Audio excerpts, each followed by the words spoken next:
From here. Hey, guess what, White Sox fans? White Sox are down 1-0 in the American League Divisional Series to the Houston Astros. We are talking because we promised we would.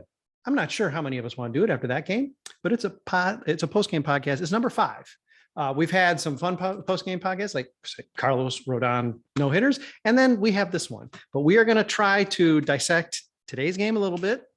We're going to try to preview tomorrow's, which is clearly going to be a win for the White Sox, and set them on their way to ALDS championship.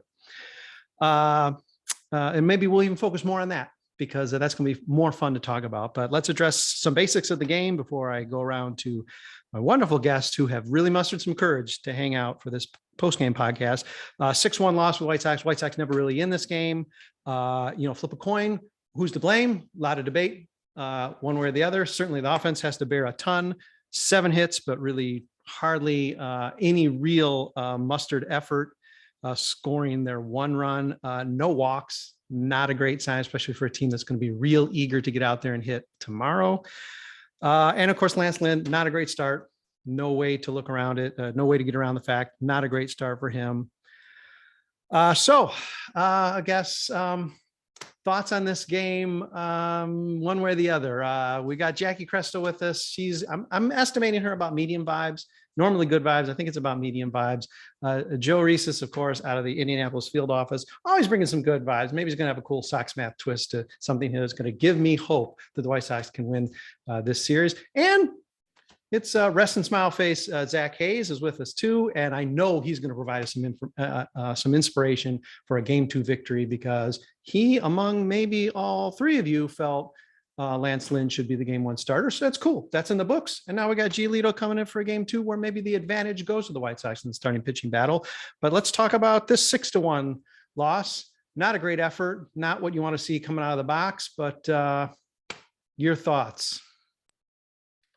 I think it would be easy to blame this loss on Lance Lynn because he was the most immediate thing that you saw that was going awry. But I cannot pin this on Lance Lynn, even though he didn't have a good outing. I'm going to pin this on the offense not showing up. We didn't have a hit until what inning? The 4th or 5th? Yeah, it was deep into the game. Yes. Aloy's got to come back. Yaz has to come back. He struck out on a few icky pitches. I'm blaming it on the offense, and I have no good vibes today. I have no good vibes. Oh, today. Man, you're downgraded to no. All right, I'll allow it. We lost in the most demoralizing way that solidified everyone's fears going into this series, and it was just into the fucking Astros. Yeah, and maybe we'll get to it.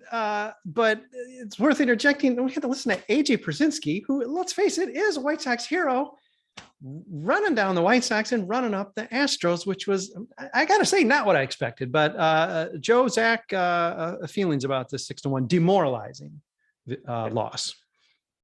I had a very slight preference for Giolito starting this game, but really I won't complain about that.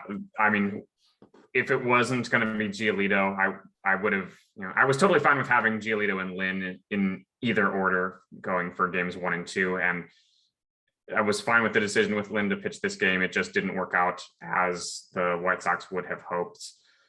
He did, of course, rely a lot on the fastball and the cutter, which, I mean, it's a different pitch than his straight 4-seamer. But the Astros were they realized that they didn't really have to, they could pretty much just sit on the fastball, and that would pretty much serve them well after a while because he just wasn't throwing any breaking stuff tonight. And they solved him pretty easily. So it just wasn't the result that we would have wanted. And just need more situational hitting.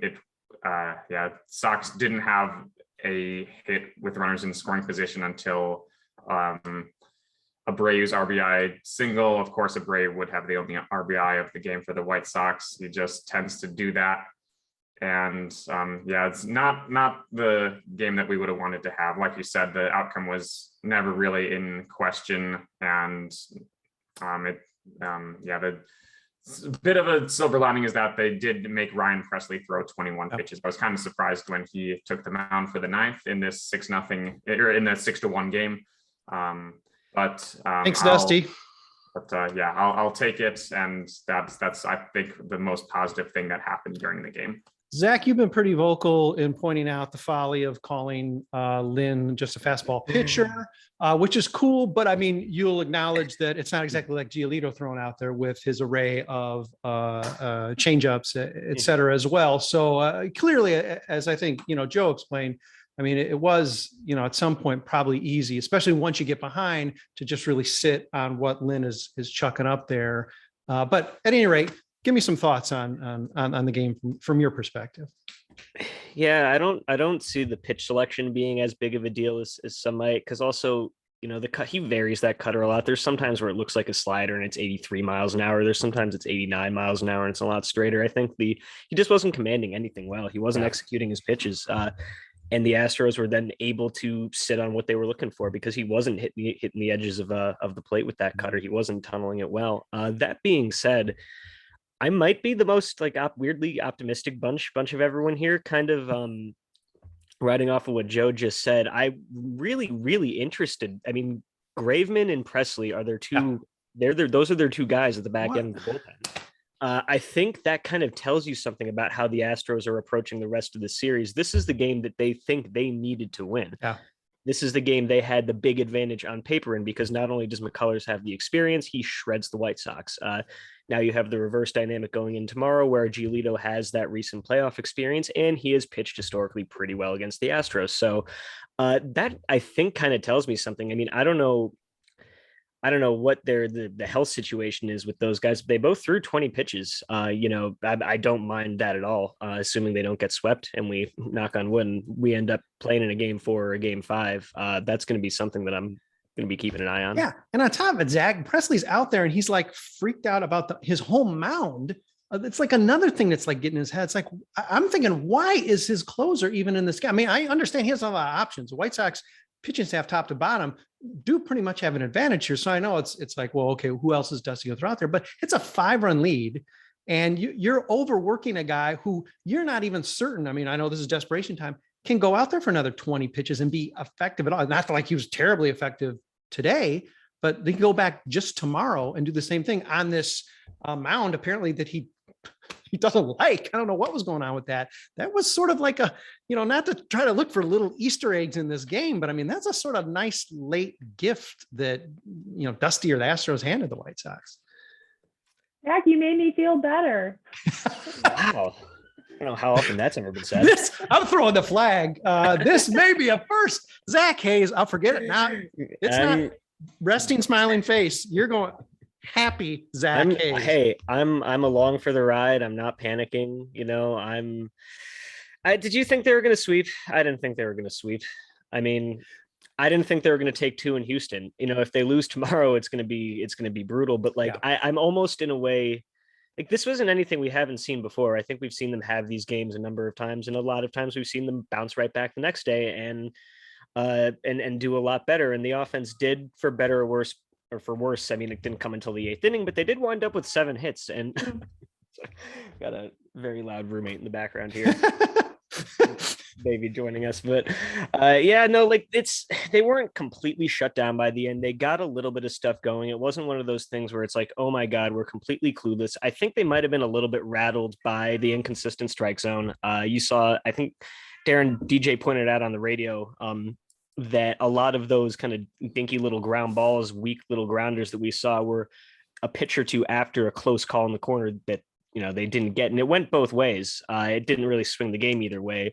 But I think that's one of the things where you saw in the Astros. And first, I didn't think this was going to matter that much, but I might have been wrong, where the Astros were looking like a team. They didn't let that phase them. They knew what they were looking for. McCullers executed his pitches, and the White Sox hitters looked a little bit frustrated out there. Yeah. But I don't think that's something that's going to sink a series when it comes down to it. It makes me nervous. I wanted to see him more vulnerable. It makes me a little nervous for a game 5, because they really, they were helpless. And I mean, granted, McCullers would still have to come out and pitch his game, and he did. He was on. You're probably not going to win that game. So we can debate Giolito, Chris Sale, whoever's going to go out there throwing today might not have beaten Lance McCullers. But boy, I would have liked to see a little bit more of a run because he's got to be coming out for a game 5 if need be with confidence through the roof based on how he's historically treated the White Sox and then just did in game 1. So that's a bummer. But hey, listen, we're probably going to just run the table on 3. So we're probably going to get to game 5. Cool.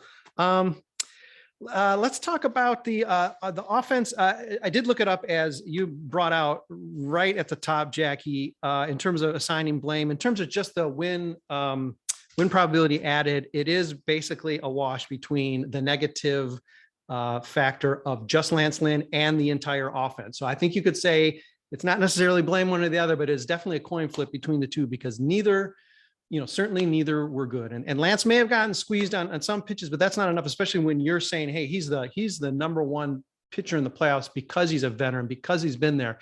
You can't say, well, he got a little, flustered with the plate or whatever. That's not for him. Eloy I was referring more to the offense with that as so much then. He just wasn't hitting the spots, Yeah. Eloy looked lost out there. Yeah. Let's talk about the offense that did that. I think Luis had a couple hits. Tim got his 10th, I think his first 4 career postseason games, not a bad clip. But the offense, a few that could have done something. Yasmani Grandal with men on really gave the ball a ride, but to the wrong part of the park. But offensively, the team was poor, and Eloy specifically looks really lost. And it's not like one guy's going to sink this offense, but we need him to look like he's got a little bit more of a clue at the plate in game 2. Correct? Yes, correct. As you were saying, it's pretty much a coin flip between Lynn's poor performance and the poor performance of the offense. So I know I didn't play the same game, but I was a pitcher in the game that I played. And so that's one guy. And I'm a little worried about his health because the fact that he did throw so many fastballs, because if you're not hitting your spots with the other pitches, he's gonna revert back to his best pitch. So that makes me a little worrisome, but the offense is 9 guys. Come on, man. Come on. And when your pitcher is struggling like that, your offense has to pick them up. Great teams do that. How about the call to have Luis Steele on a catcher who has the gun he does? I mean, that was not close. Is that too aggressive a base running move early, or are we okay with that? I'm totally fine with that. I mean, if they score first, I think it's a different ballgame. So that's true. I don't know necessarily what it looks like, but McCullers is good. Luis got a bad jump. I just don't mind the decision.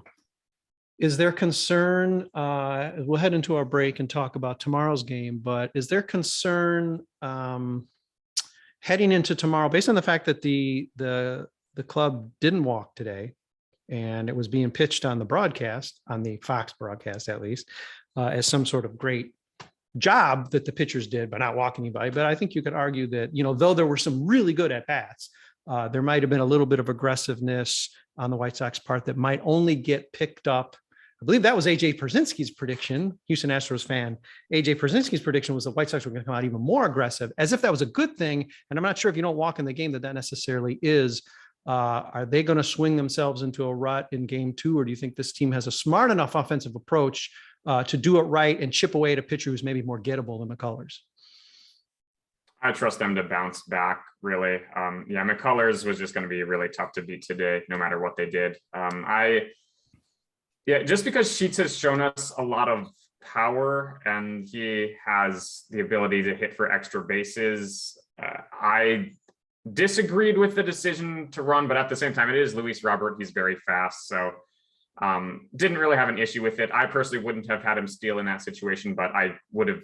But really, it's understandable. It's one of those where I didn't think, I think that regardless of whether or not they attempted that stolen base or not, they just weren't going to win this game. And against McCullers pitching the way that he was. And tomorrow the matchup is more favorable, and we'll get to that. But I don't think that they will swing themselves into trouble when the pitches aren't coming in over the plate for them. Well, let's continue that thought, the offensive approach tomorrow and what's going to happen tomorrow. After our break, let's take it. We'll be back in a minute with postgame podcast number 5. Okay, minutes up. We're back. I guess we've determined bad vibe, medium. I think we got her back. We got her back to medium vibes, Jacki Krestel. She's here with us. Super Joseph Resis, bringing the analysis, he's bringing some positivity. And listen, I'm upgrading him. Smiling Zach Hayes. He is bringing all our mood up here. He's the one guy who's nonplussed by this. He's like, whatever, game 1, we burned it. We're going 2, 3, 4, baby. And I like it. That's what we need, because this had the potential to be a low energy podcast, and including the host. But here we are. We are pointed to game 2 now. Still need to win 3. That hasn't been eliminated yet. We seemingly have a pitching advantage with Lucas Giolito, certainly not a disadvantage. How do we think Giolito is going to pick up this team coming out? And do you think there's going to be any urgency impressed, or is the attitude going to be, okay, it's one game, let's get out of here with a sweep and steal a home field advantage? I mean, these guys are professionals. I think they're going to be able to, brush it off and bounce back. I think at this point in the season, it's less about, getting some time in the cages and more about what's going on in their heads. So they just need to get their heads right for tomorrow. And you know what? If we come out swinging and we get some offense early, it's going to be fun to watch. Yeah, all it takes is one run, a couple hits. I think they'll be fine. Tomorrow's a much better matchup. I don't think they were even putting necessarily bad at bats on it today. To go back to your plate discipline question, they got to a number of 3-2 counts, and the Astros pitchers, for the most part, just executed their pitches when they got there. Tomorrow, you've got Giolito, who is a pretty good matchup for some of the guys who are killing them the most today. With Yordan Alvarez and Michael Brantley are going to have trouble with that changeup potentially, as will a lot of lefties.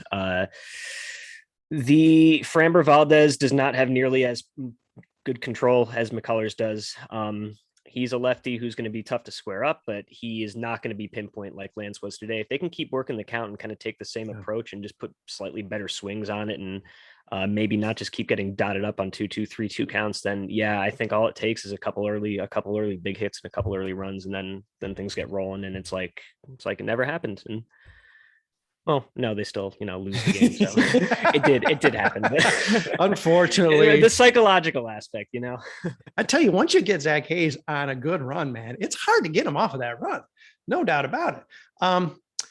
How about the fact that, Giolito is going to come out. He had success in his only playoff. I mean, suffice to say, great success, throwing a perfect game through 5 or 6 last year, just a year ago. Seemed to come on pretty well and pitch about as well in the short starts at the end of the season.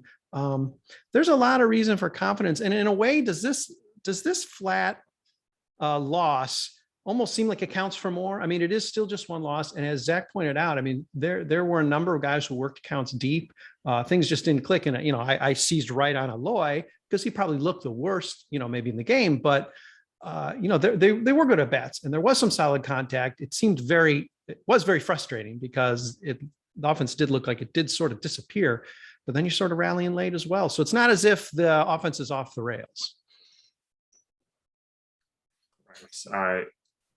I didn't really get any feeling that it was anything worse than one loss in a 5-game series, which, obviously that is a big deal because it is such a short series, but I am very optimistic. The stage is not too big for Lucas Giolito. It's a tall order facing this Houston team, and it's going to be tougher than shutting down last year's Athletics without Matt Chapman.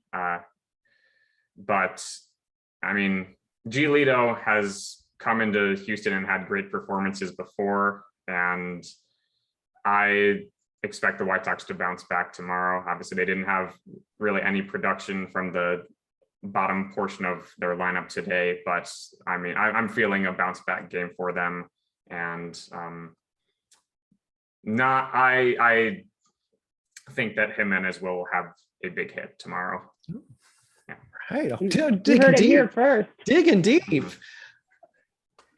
It helps also, I know we already did touch on it, but the fact that there's a little bit of burn already in that bullpen. Now, these guys aren't, Presley's a young arm. Now, it's not to say he can't bounce back, but these guys aren't Liam. There are not many Liam Hendrickses out there. I mean, Lord knows Liam he'll throw 5 innings tomorrow because he didn't even get to pitch today.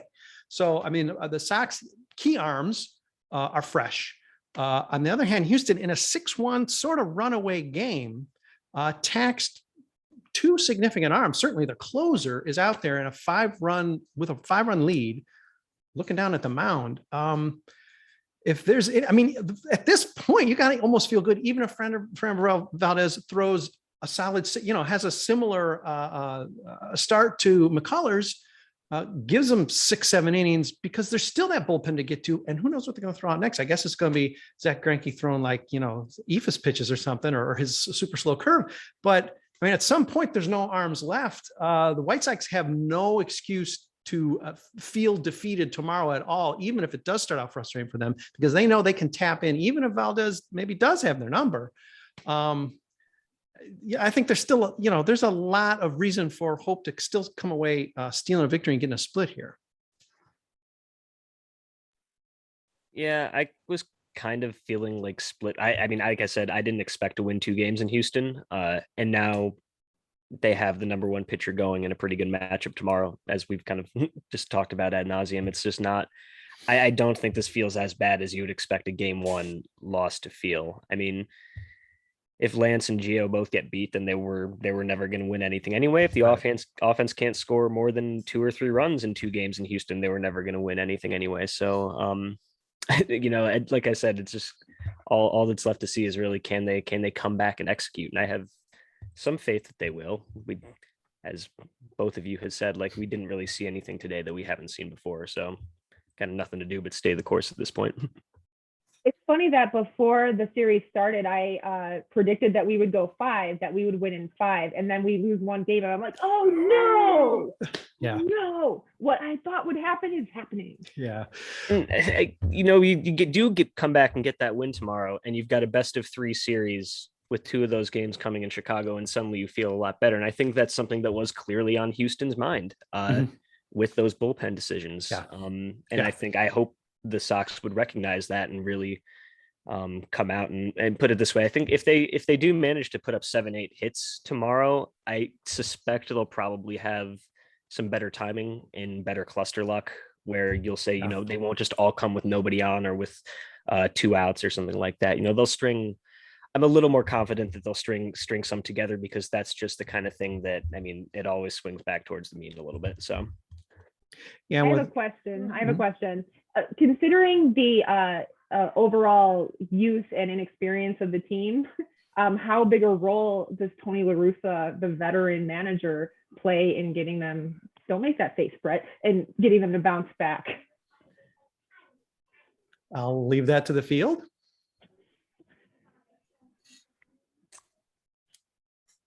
I don't know what it's like in that clubhouse. I ain't got no press pass.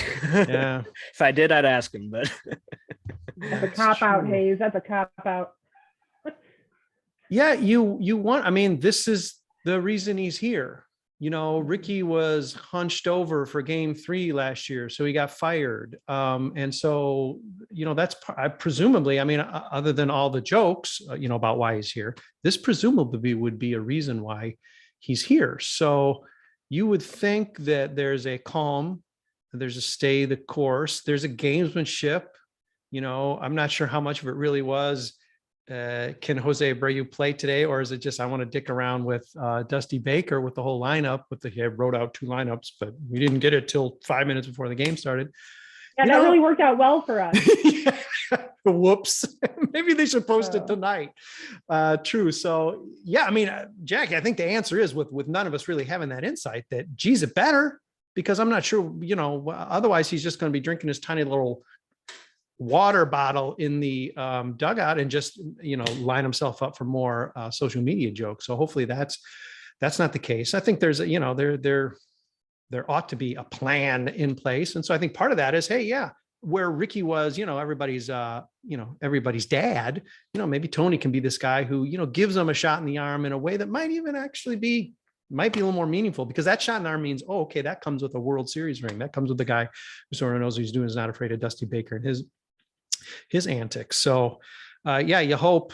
I mean, geez, you don't want to come back 0-2. And obviously, as X pointed out, if you come back 0-2, well, then this wasn't necessarily their series to win anyhow. But even that's it. If this is a game that really pushes Houston, I mean, every time they got to go to that bullpen, unless their starters really overperform, because this was the one guy who we felt was going to perform and put out a good start. And even he couldn't get to through the seventh.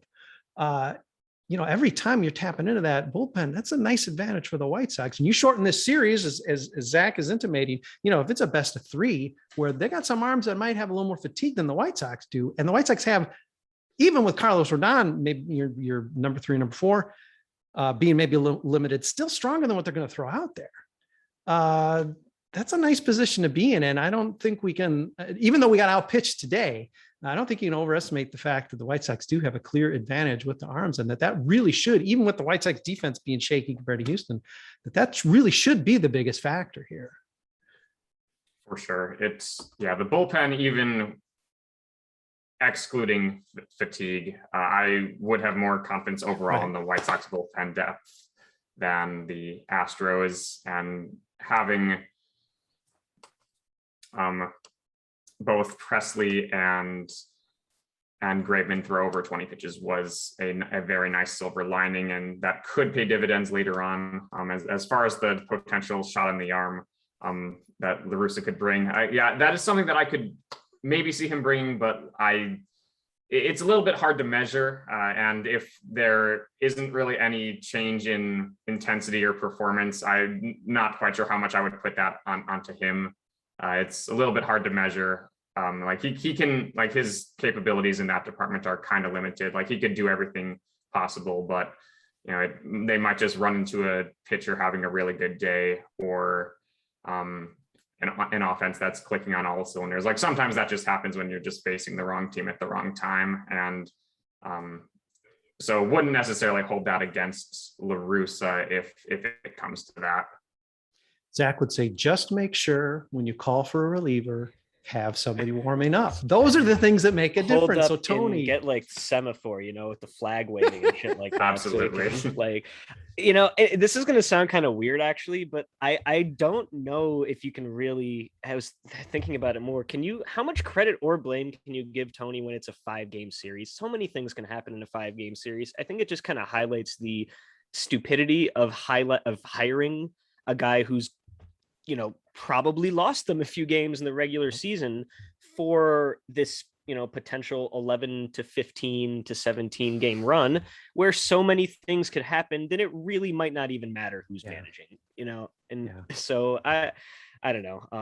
I'm almost kind of over thinking about it in that sense, just because there's been so many angry words spilled about it. Many by yours truly, but Zach, it's going to be such a feel-good story, except for all of us, but it's going to be such a feel-good story when they win. Come on, remember the feel-good story? Some redemption for Jerry Reinsdorf. But there's going to be a section of White Sox Twitter that's just going to be insufferable. Oh God. Already is, but yes, is going to be. Well, listen, I think we have managed to talk ourselves into feeling a little bit better. Well, I talked me into, because I wasn't feeling terribly good about game 2, but really we do have debatably our ace, our most consistent guy, our most healthy ace. Let's put it that way, because poor Carlos has got a partial shoulder and Lynn is pitching with sort of 1.5 knees. And so certainly our healthiest strong pitcher. And then we're also sort of overlooking Dylan Cease, he's not going to befuddle Houston when he pitches. I'm not sure if he has been named game 3. I think it's assumed he's game 3, but whatever it's going to be, hopefully he is going to get the pitch if he's not doing game 3. But I think he has the potential to really flummox the Houston lineup in a way that Lance Lynn just couldn't and hasn't this year. So what are you going to do? This is I'm not sure this is exactly. I think one of our staff members was saying this is a loss to burn. The White Sox are playing possum and they're going to go on a run the rest of the season. I'm not sure I would take it that far, because I don't think I want to be down 0-1, even if I can say, well, Ryan Presley seemed to really be struggling on the mound there. But that said, being down a game, this isn't the worst position to be in. And this White Sox team could break out quickly off of Valdez. So I guess that's what we're pointing to and hoping for. All right, well, then let's wind this up with, I guess, what each of you think is going to happen tomorrow. Come on, bring it on. I think I'm going to drink a lot. Okay, that's fair. Start with yourself. You don't even have to get to the team. Start with yourself. Okay, so we'll be seeing a more bleary eye, medium to good vibes Jacki Krestel tomorrow. Okay. No, I do think I have some confidence in Giolito, and I have some confidence in the professional level of our offense to kind of snap out of it. Because like Zach said, if we can't, then we don't deserve it anyway. It'll be a different sort of podcast tomorrow if we're down 0-2, and it'll be more like, I guess we'll start the Festivus, maybe early. I don't know. Joe, what do you think is going to happen tomorrow? 7-4 White Sox. They keep it alive. Oh. Now, of course, you just blew past the fact that all your predictions are bad. So really, it probably should have been like a 15-1 Houston win. But all right, I'll take you straight. 7-4 sounds right. And Eloy is going to have a key moment in the game. Absolutely. Okay. Zach, you've been carrying us here. You have dragged us into the good vibes. So I'm guessing it's going to be a good outcome for you tomorrow. I think Gio is going to do his job. I trust Giolito as much as anybody on the roster right now to execute when the moment is called. I think there's going to be a few big at-bats tomorrow, and how they go will determine the fate of the game. I don't know. I don't think we're going to see any more 5-run games this series is what I'll say. I'd be surprised. Okay, everybody, as you see this post, take a look around, look at all those little squares next to you on site, recap and 6-pack and a little social media take, and just a ton of coverage. We're giving you that each of these playoff games, whether it's just 2 more or it's going to be a run of, I don't know what that crazy number Zach came up with, like 17 more, whatever it is, we're going to be giving you that depth of coverage each time around. So I hope you've enjoyed reading it, and certainly hope you're enjoying listening to these pre and post game podcasts. No pregame tomorrow because it's like an NFL kickoff tomorrow. It's way too early to actually expect any of you find people to crowd early enough to talk about the game and have me and my technical competency get a podcast up before the game so people can listen. So this is also your pregame for game number 2, but we'll be doing pre-games under normal circumstances, certainly on Sunday. And we'll be talking to you on the podcast after the game, after a White Sox victory tomorrow in game 2. And we'll be having a lot of fun discussing it. We will not need Zach Hayes, smiling Zach Hayes, to carry us this time. We'll just all automatically be happy. So until then, thank you for always reading, watching a little bit here and there, and always listening to our Southside Sox podcast. Thanks, Jacki and Super Joe and Zach, for taking the time to join me here. And we'll be back at you in about 24 hours.